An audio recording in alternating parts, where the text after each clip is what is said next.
We are back here on the AUA Inside Tract Podcast. Joining me today is Ken Mitchell. Ken, please just tell me a little bit about where you work and what you do.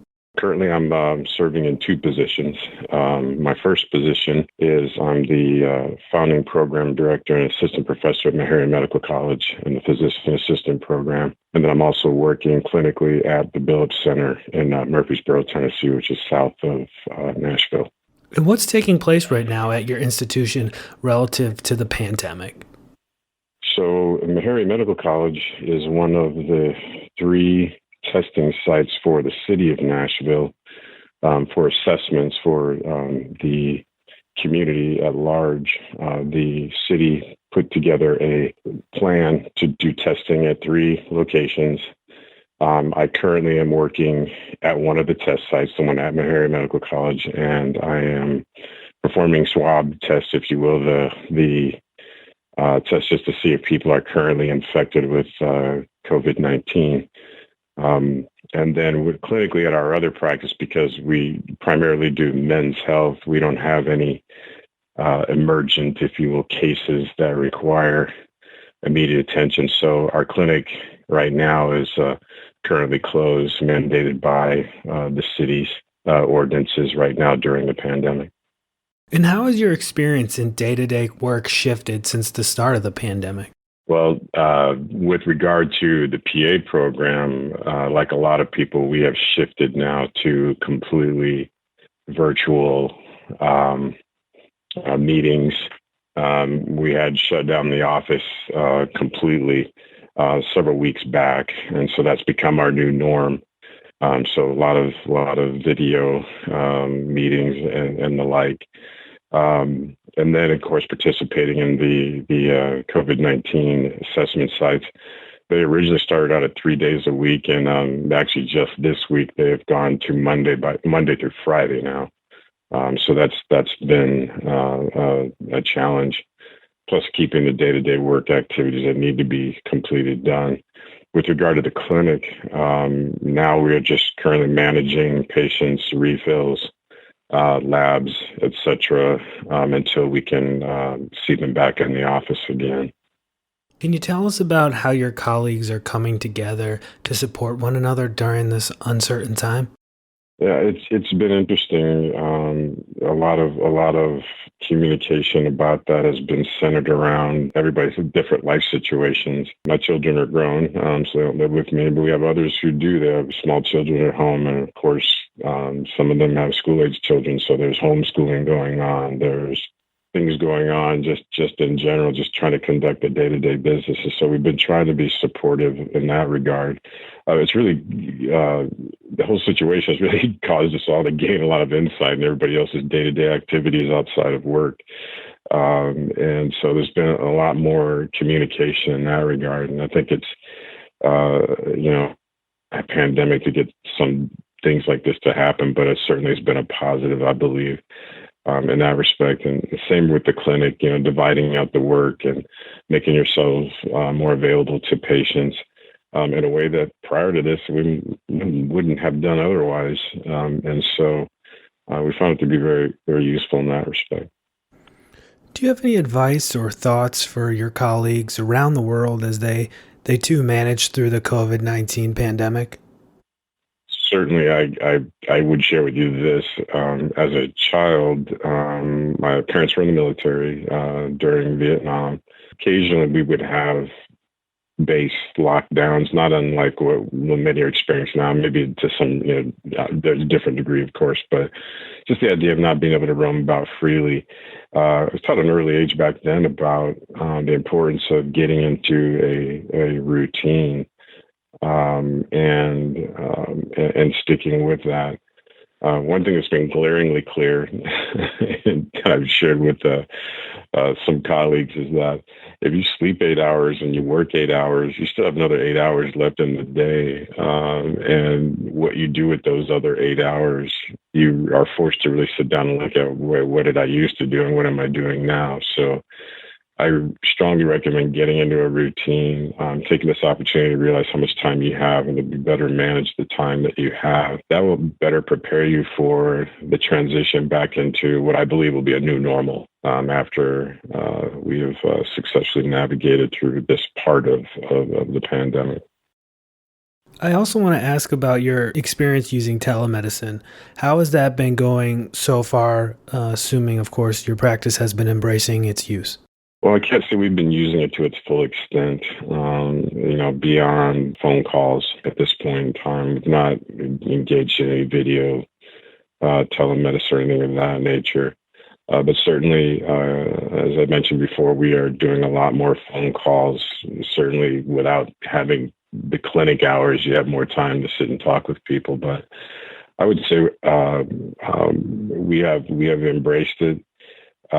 We are sort of in the process still of brainstorming how we are going to continue the usage of telemedicine once we reopen, and we haven't really quite devised a complete plan around that.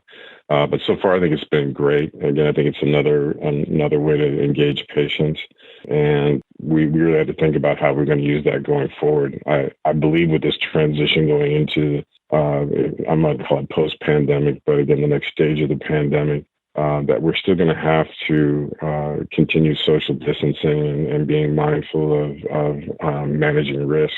And so I think it's going to continue. And again, limited experience now, but I think it's going to be something that we're all going to get very experienced at as time goes on.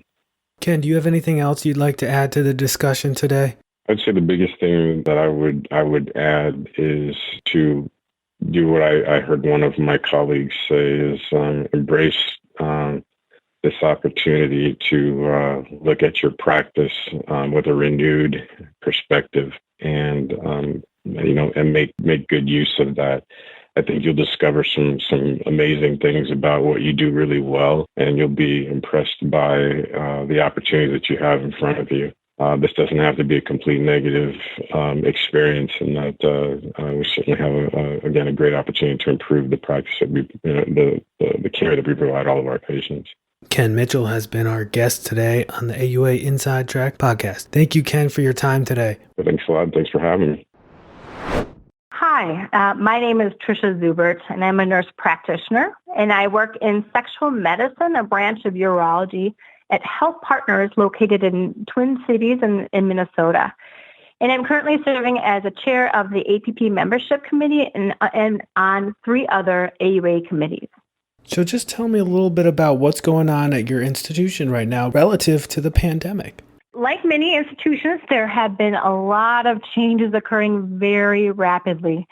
For example, in Minnesota last week, our Governor Walz announced he wanted more testing at all our hospitals and clinics throughout Minnesota.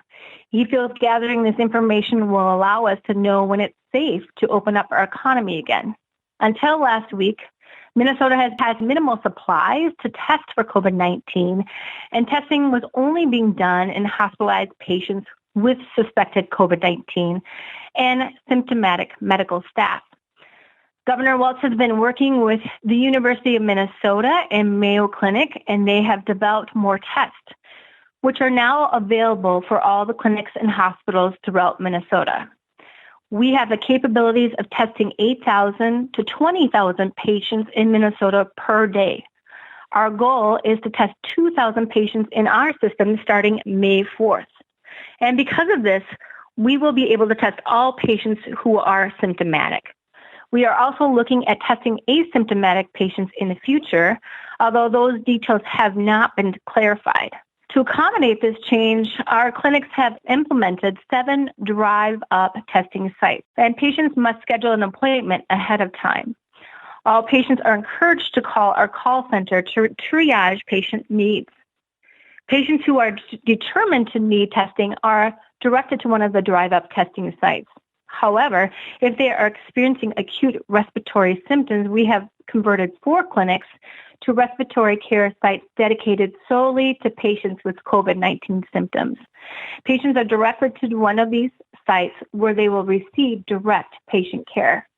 Of course, there's been all the changes with PPEs, and every week it's been changing and what's expected. And then there's a social distancing, of course, in our communities, but also in our clinics and hospitals. Many office visits have been converted to initially telemedicine. Now our video of visits, 43% of the visits in our clinics are video visits now, and this is our system's preferred type of visit. Only essential visits are occurring in the office. There are wait lists for patients who are preferring to be seen in person once it's safe. Our clinics and hospitals stopped all elective procedures and surgeries. Only emergency surgeries were allowed, which was cleared by the chief of surgery. But most recently, time-sensitive surgeries are now being scheduled. Patients are required to be tested for COVID-19 the day before surgery. Another change, we have weekly clinic-wide COVID-19 updates every Tuesday morning from experts in our system. And this is led by our infectious disease doctors. The head of anticoagulation this week and hospice spoke, and that was really helpful. In addition, every Thursday morning, a care team will review a recent COVID-19 case seen in our system. It talks about the patient's symptoms, their comorbidities, treatments, and a follow-up plan if the patient was discharged to home. And often they will pull in experts to discuss each case. This has been really helpful by coming together as clinicians and as a system and being up to date on current treatment guidelines. Obviously, this has placed a tremendous financial burden on our health systems nationally, and our system was not immune to this. Last week, our system furloughed 2,600 people. In my department, unfortunately, all the APPs are temporarily furloughed. In addition, any providers remaining are taking a 30% pay cut, and this is including the leadership, including our CEO, who's taking a 40% pay cut. How has your experience in day-to-day work shifted since the pandemic started? It has shifted a lot. Approximately 5 to 6 weeks ago, our schedule went from seeing patients in clinic to pretty rapidly converting to telemedicine, and in the past 3 to 4 weeks, video appointments and working from home. Our department made this decision very early on. The provider schedules in our department were also changed to accommodate the needs for this pandemic. This included seeing patients via telemedicine or video visits on certain days and being placed 2 days a week in the COVID float pool. Fortunately, Minnesotans were diligent in adhering to the quarantine implementation, and our number of cases leveled off, and the providers haven't been called into the float pool. Can you tell me a little bit about how you and your colleagues are coming together during this uncertain time? We've had department meetings to connect and process all these changes. We've been connecting via text, phone, and Zoom calls. Again, clinic-wide, it's been nice to come together in those meetings that I had spoke about earlier. Do you have any insights or thoughts for how your colleagues around the world might better manage through this COVID-19 pandemic, just based on your experience and based on what you've observed? Yes, I think it's consistent communication with staff and colleagues throughout all of this is critical as things are changing so rapidly. I know my leader was saying things are changing from the morning the sun rises to the morning time the sun sets. And it's important to remain in contact with your colleagues as we all go through these unprecedented times. It's a lot to process. I think it's also critical to do a lot of self-care and whatever that is for each person. Can you talk a little bit more about the use of telemedicine at your practice? What has your experience been with this so far?